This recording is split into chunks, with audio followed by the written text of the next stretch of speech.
السلام عليكم ورحمة الله تعالى وبركاته. الحمد لله رب العالمين والصلاة والسلام على رسوله سيدنا محمد وآله وصحبه أجمعين.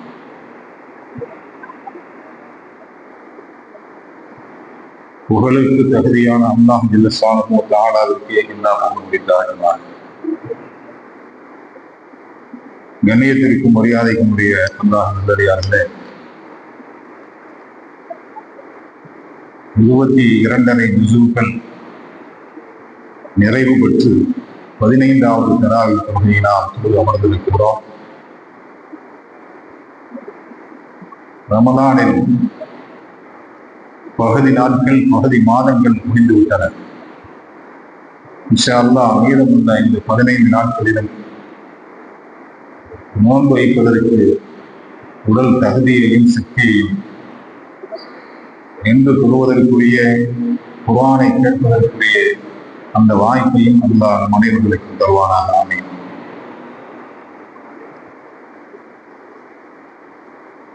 பத்ருடைய சஹாபாக்கள் நினைவாக இன்ஷா அல்லாஹ் வெள்ளிக்கிழமை சனிக்கிழமை இரவு யாசின் ஓதி துஆ செய்யப்படும். எல்லோரும் கலந்து கொள்ளுங்கள். துறை 18 காலையிலிருந்து சஹரிலிருந்து இன்ஷா அல்லாஹ் இங்கே உணவு வழங்கப்படும். 2 நாட்கள் தஹஜ்ஜுடைய தொழுகை 2 ரக்காத்தாக தொழ வைக்கப்படும். 4 ரக்காத். அதற்கு பின்பாக இன்ஷா அல்லாஹ் உணவு வழங்கப்படும். 21 இரவிலிருந்து கியாமுல் லைல் தொழுகையும் சஹருடைய உணவும் தொடர்ந்து 30 நாள் வரையும் நாம் வழங்கப்படும். அதற்கு யார் யாரெல்லாம் உதவி செய்திருக்கிறார்களோ, உதவி செய்ய இருக்கிறார்களோ அத்தனை பேர்களுக்கு நாம் துஆ செய்வோம். நீங்களும் துஆ செய்யுங்கள். உங்களுடைய துஆவையும் அவர்களுக்கு எதிர்பார்க்கிறார்கள். அந்த வகையில் இன்று முகமது நாசர் அவர்கள் பள்ளிவாசல் அவர்கள் உதவி செய்திருக்கிறார்கள். இது அல்லாமல் இடையிலே கூட்டுக்காக வேண்டி கொடுத்தவர்களுடைய பெயரை நாம் படித்தோம், சொன்னோம். எங்களுக்கும் துஆ வேண்டும் என்று அன்போடு கேட்டுக்கொண்டதின் பிரகாரம் எந்த நாள் என்று நாம் குறிப்பிடாமல் ஜின்னா தெருவை சேர்ந்த அப்துல் லத்தீப் அவர்கள் ஒரு நாள் முழுவதுமாக அவர்கள் சஹருடைய உணவை ஏற்றுக்கொண்டார்கள். அடுத்து மெயின் ரோடு தெருவில் வசிக்கும் எஸ் அப்துல் ஹலீம் அவர்கள் ஒரு நாள்,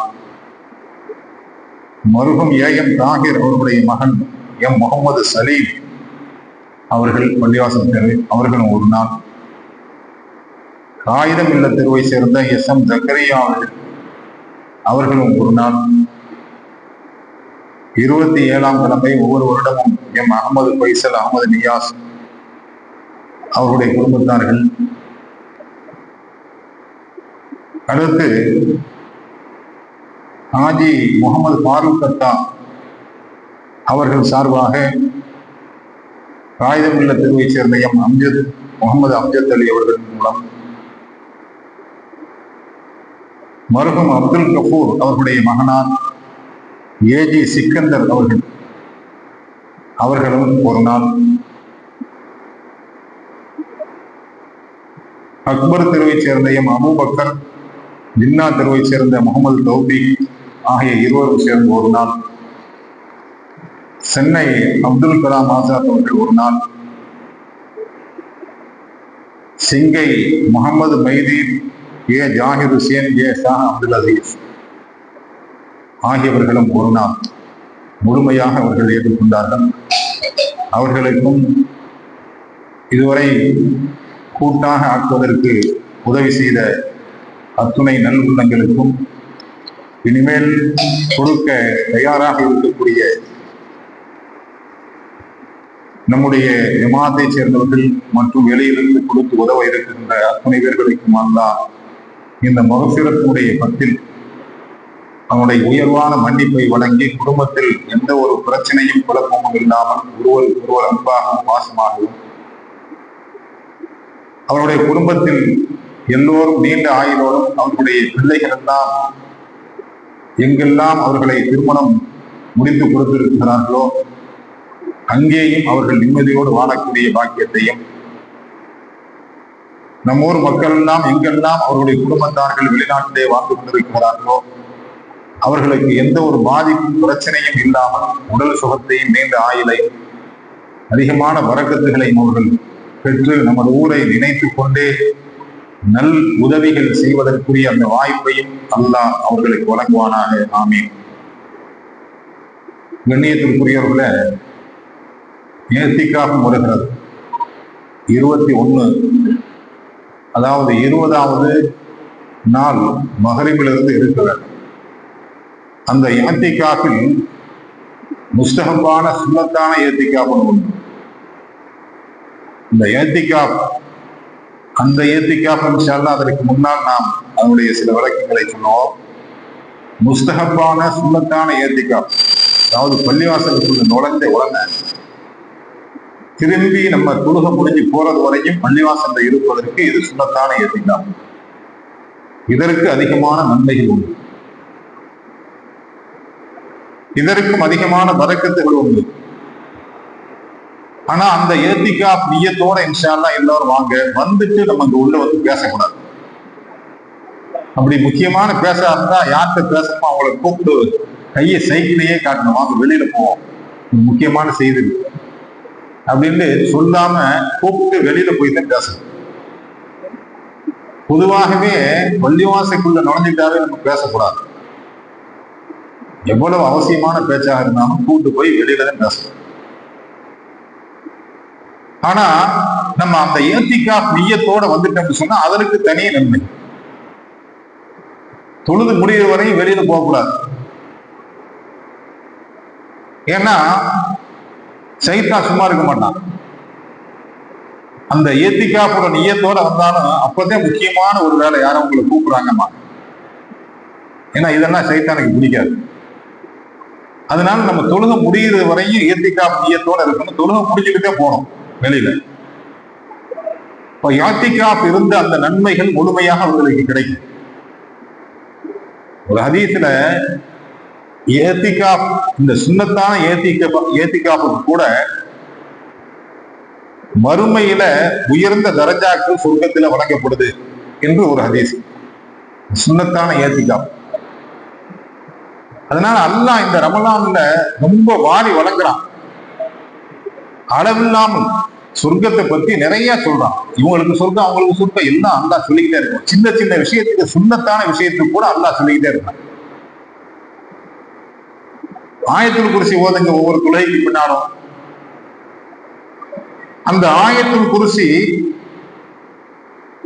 மரணத்தை தவிர வேற எதையுமே அது தடை செய்யாது. மரணத்தை தவிர வேற எதையும் அது தடை செய்யும். அப்ப எல்லா வரக்கத்தும் வரும். பருவ தொழுகைக்கு பின்னாடி ஆயத்துல் குர்சி ஓதுங்க. அந்த ஆயத்துல் குர்சி எல்லாத்துக்கும், எல்லா காரியங்களுக்கும் அது ஒரு வெற்றியை தரும், மரணத்தை தவிர அப்படின்னு சொன்னாங்க ஸல்லல்லாஹு அலைஹி வஸல்லம். அப்ப நம்ம ஆயத்துல் குர்சி அடிக்கடி ஓதிக்கிட்டே இருந்தா, அதுலயும் குறிப்பா பருவ தொழுகை முடிஞ்சோன்னா நம்ம ஓதணும்னு வச்சுங்க, அதுக்கு எல்லா காரியத்திலும் அவனுக்கு உயர்ந்த வெற்றி. அதே போல ஒரு சஹாபி குல் ஹுவல்லாஹு அஹத் ஓதினாரு. இந்த சூரா ஃபுல்லா, அல்லாஹு ஸமது லம் யலித் வலம் யூலத் வலம் யகுல் லஹு குஃபுவன் பிஸ்மில்லாஹிர் ரஹ்மானிர் ரஹீம் குல் ஹுவல்லாஹு அஹத் அப்படி ஓதிக்கிட்டே இருந்தார். தொழுகைக்கு பின்னாடி தொழுதுட்டு ஓதிக்கிட்டே இருந்தார். இந்த சத்தம் நபி ஸல்லல்லாஹு அலைஹி வஸல்லம் அவர்களுக்கு கேட்ட உடனே கடமையாயிருச்சு அப்படின்னு ரசூலுல்லாஹ் சொல்றாங்க. இதையும் சஹாபாக்கள் கேட்டாங்க, யார சொல்லலாம், என்ன நீங்களா தனியா கடமையாயிருச்சுங்கிறீங்க? இல்ல, அந்த சஹாபி ஓதுனார் குல்ஹு இல்லாம குல்ஹு. ஏன்னா தாய்மார்கள் நிறைய பேர் அந்த ஓதுற நேரத்துல கேள்விப்பட்டதுதான் குல்ஃபு அல்லாஹு ஆகுது அப்படிங்கிறாங்க. குல்ஃபுன்னா அர்த்தம் மாறிடும், அதனால அப்படி சொல்லாதீங்க, தவற திருத்திக்கிங்க. குல், நபியே நீங்கள் சொல்லுங்கள், ஹுவல்லாஹு ஹுவ அல்லாஹு சம அல்லாஹு அஹத், அவன் ஒருத்தன் தான், நீங்க சொல்லுங்க அப்படின்னு நபியை பார்த்து சொன்னான். அவன் அல்லாஹ் ஒருவன், குல் ஹுவல்லாஹு அஹத். அதனால குல்ஃபு வல்லாஹுன்னு சொன்னோம்னா அர்த்தமே எல்லாம் மாறிடும். அதனால குல்ஹுவல்லாஹு அஹது அல்லாஹ். இதை ஓதணும் சொன்னா நபி ஸல்லல்லாஹு அலைஹி வஸல்லம் கேட்ட உடனே என்ன கடமையாயிருச்சு அந்த சஹாபி குல்ஹுவல்லாஹ் சூரா ஓதினாரு. நான் கேட்டேன், நான் கடமையாயிருச்சு அப்படின்னா அவருக்கு சொர்க்கம் கடமையாயிருச்சு அப்படின்னு அர்த்தம். நபி சொன்னாங்க இப்போ அவருக்கு சொர்க்கம் கடமையாயிருச்சு. இப்போ குல்ஹுவல்லாஹ் சூராவை தொழுகைக்கு பின்னாடி ஓதுறதும் நம்மளுக்கு சொர்க்கம் கடமையாயிருச்சுன்னா என்ன ஒரு பெரிய பாக்கியம். அதெல்லாம் நம்ம நினைச்சு பார்க்கவே முடியாது. சொர்க்கம் போறதெல்லாம் ஒரு பெரிய காரியம். என்னங்க எவ்வளவு பிரச்சனை இருக்கு அதுக்கு முன்னாடி. உயிர் போயிருச்சுனாலே அதுக்கு முன்னாடி எவ்வளவு பிரச்சனைகள். கபூர்ல வச்ச உடனே என்ன நடக்கும்னு யாருக்கும் தெரியாது. நம்ம ஹதீஸ்ல கேள்விப்பட்டிருக்கோம், குர்ஆன் சொல்லுது கபூர் நெருக்கப்படும் தீயவர்களுக்கு. அங்கிருந்து வானவர்கள் வருவார்கள், வரும்போதே பயங்கரமான இடிசற்பத்தோட இருக்கும். கெட்டவங்களுக்கு அவங்க அப்படியே அலறுவாங்க, நடுங்குவாங்க. வந்தோடனே அவர்கள் வைத்திருக்கக்கூடிய தண்டாலால் அடிப்பார்கள். பூமி கடைசி வரையும் போயிட்டு வருவாங்க. கெட்டவங்களுக்கு இது போன்ற தண்டனைகள் அவங்களால ஒன்றும் சகிச்சுக்கிற முடியாது. அவ்வளவு கடுமையான தண்டனை. நல்லவங்களுக்கு அவங்க வரப்போகும்போதே இவங்க சலாம் சொல்லுவாங்க. அவங்க கேட்கிற கேள்விக்கு எல்லாம் பதில் சொல்லுவாங்க. மன் ரப்புக்க, மன் ரசூலுக்க, ரப்பு யாரு, உன்னுடைய எல்லாத்துக்கும் சரியா பதில் சொல்லுவாங்க. அவங்களுக்கு கபூரை விசாலமாக ஆக்கிட்டு போவாங்க. அப்படி விருந்து கொடுக்கும்.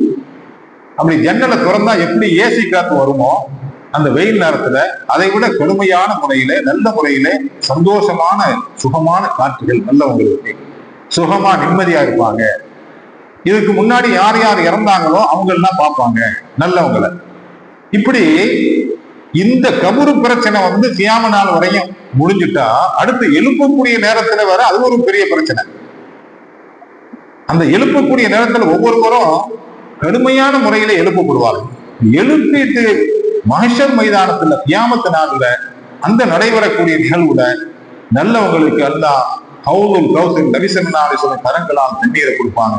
அந்த தண்ணி இந்த உலகத்துல உள்ள சுவையான தண்ணி எவ்வளவு இருந்தாலும் அதை விட பன்மடங்கு அற்புதமாக இருக்கும். குடிச்சுக்கிட்டே இருக்கும். கடுமையான வெயில், அந்த சூடு, நிழல் எங்கே கிடைக்கும்? கெட்டவங்களுக்கு அப்படி பதறுவாங்க, நடுங்குவாங்க, காலெல்லாம் புண்ணாயிரும். அடுத்து நம்முடைய ஏடுகள் கொடுக்கப்படும். அமல் செய்த ஏடுகள் வலது கரத்தில கொடுத்தாவே சந்தோஷம். இடது கையில கொடுத்தா இனிமேல் என்ன நடக்க போகுது நரகத்துக்குங்கிறது உறுதியாயிருச்சு. சொர்க்கத்துக்கு போறவங்க சிராத்துல் முஸ்தகீம் பாலத்துல போனோம். அது ரொம்ப முடிய விட மெல்லிசா இருக்கும். எப்படி நடந்து போறது? கீழே நரகம், எப்படி நம்ம அதை கடந்து போறது? நல்லவங்க கடந்து போவார்கள்.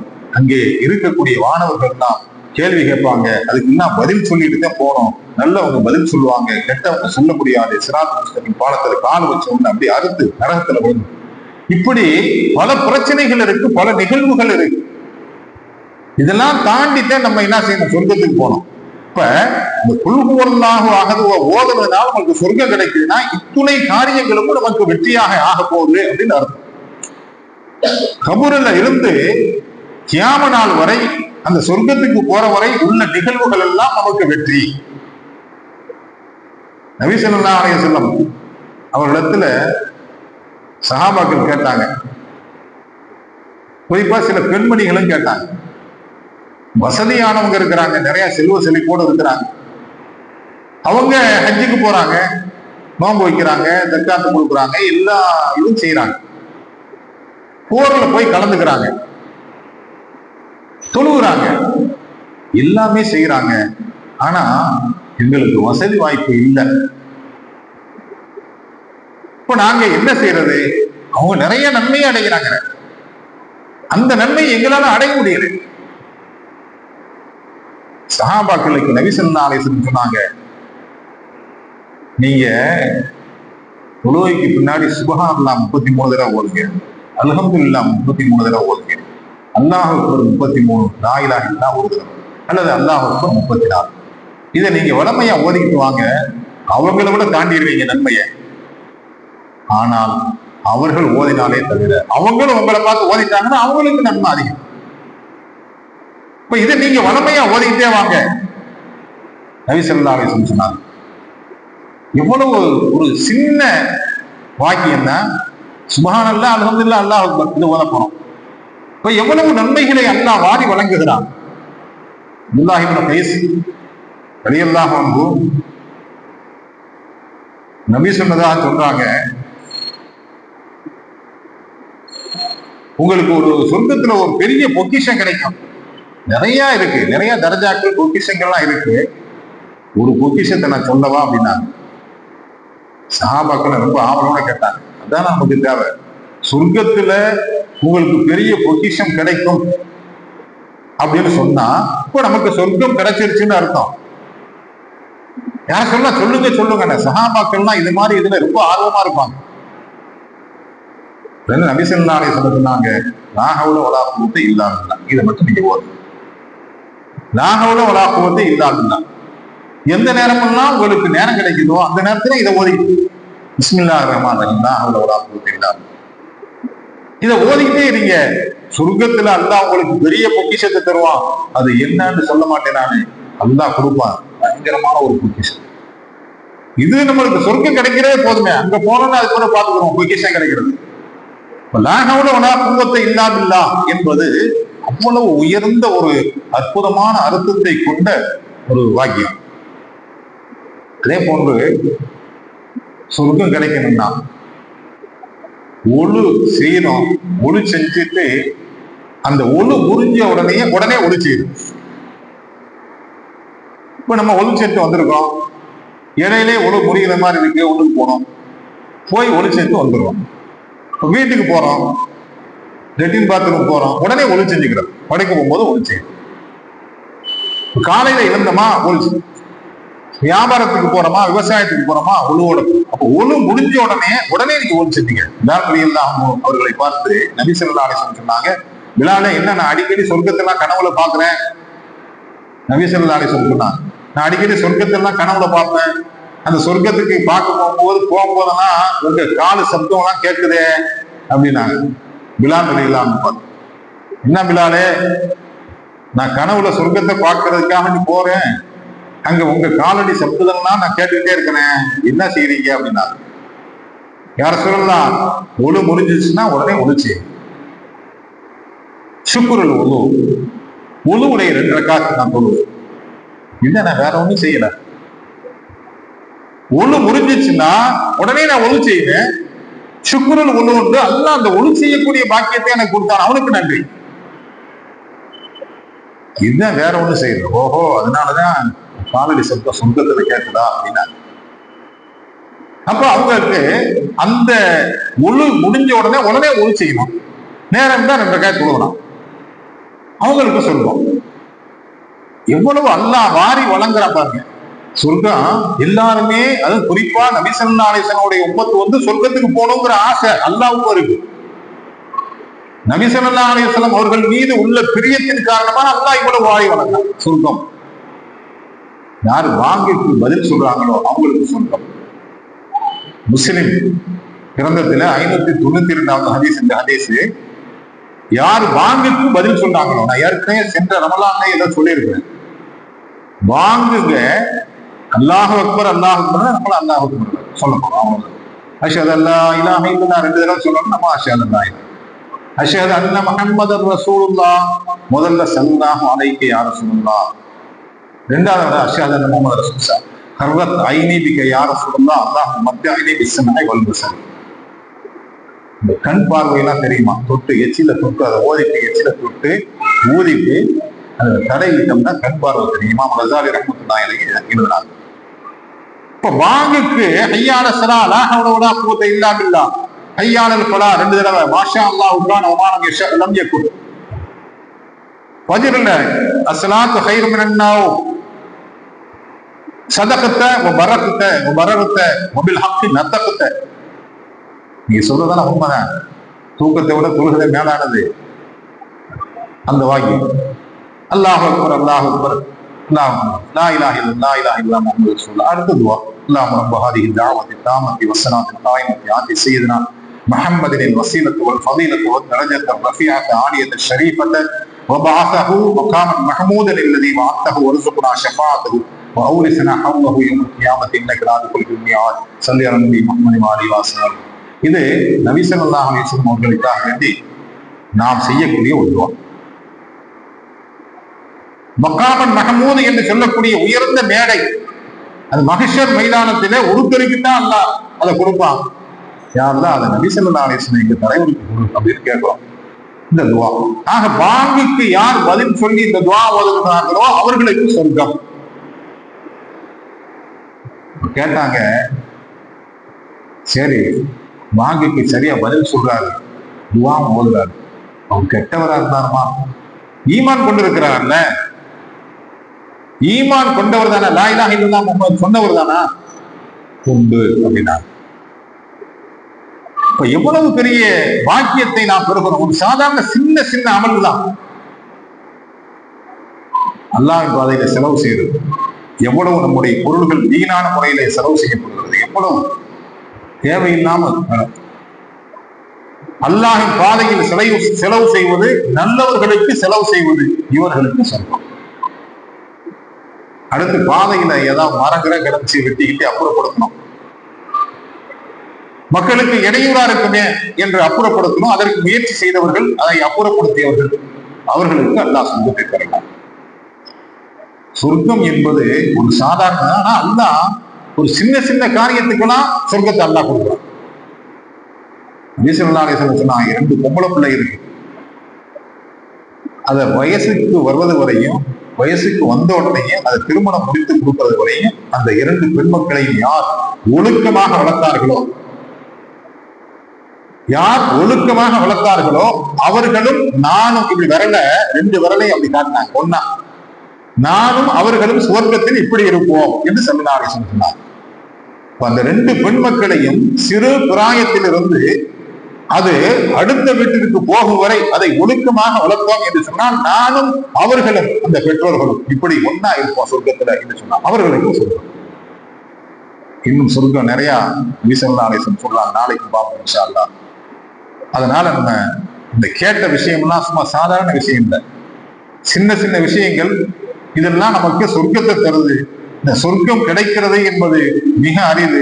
ஆனா மிக லேசான ஒரு வாக்கியத்தை சொல்லுவார், லேசான முறையில அந்த 2 பெண்மக்களை வளர்க்கிறது, ஒழுக்கமா வளர்க்கிறது, இதெல்லாம் நம்முடைய கடமைகள், கட்டாய கடமைகள். ஒரு வீட்டுக்கு போனா அந்த பெண்மக்களை அவங்க பார்த்து எவ்வளவு ஒழுக்கமா வளர்த்திருக்கிறாங்க என்று சொல்லக்கூடிய அந்த செய்தி இருக்கிற, இதை மாணவர்கள் ஆண்கள் சொல்றாங்க. எவ்வளவு என்ன இவ்வளவு மோசமா வளர்த்திருக்கிறாங்க, என்ன வளர்ப்பு சரியில்லையே, தொழில் கிடையாது, நோன்பு கிடையாது, ஒண்ணுமே கிடையாது, நல்ல செயல் என்று சொல்லக்கூடிய நிலை இருக்கிறத, அது ஒரு துஆவாக மாறியது என்று சொன்னால் அந்த பெற்றோர்களுக்கும் பாவம்.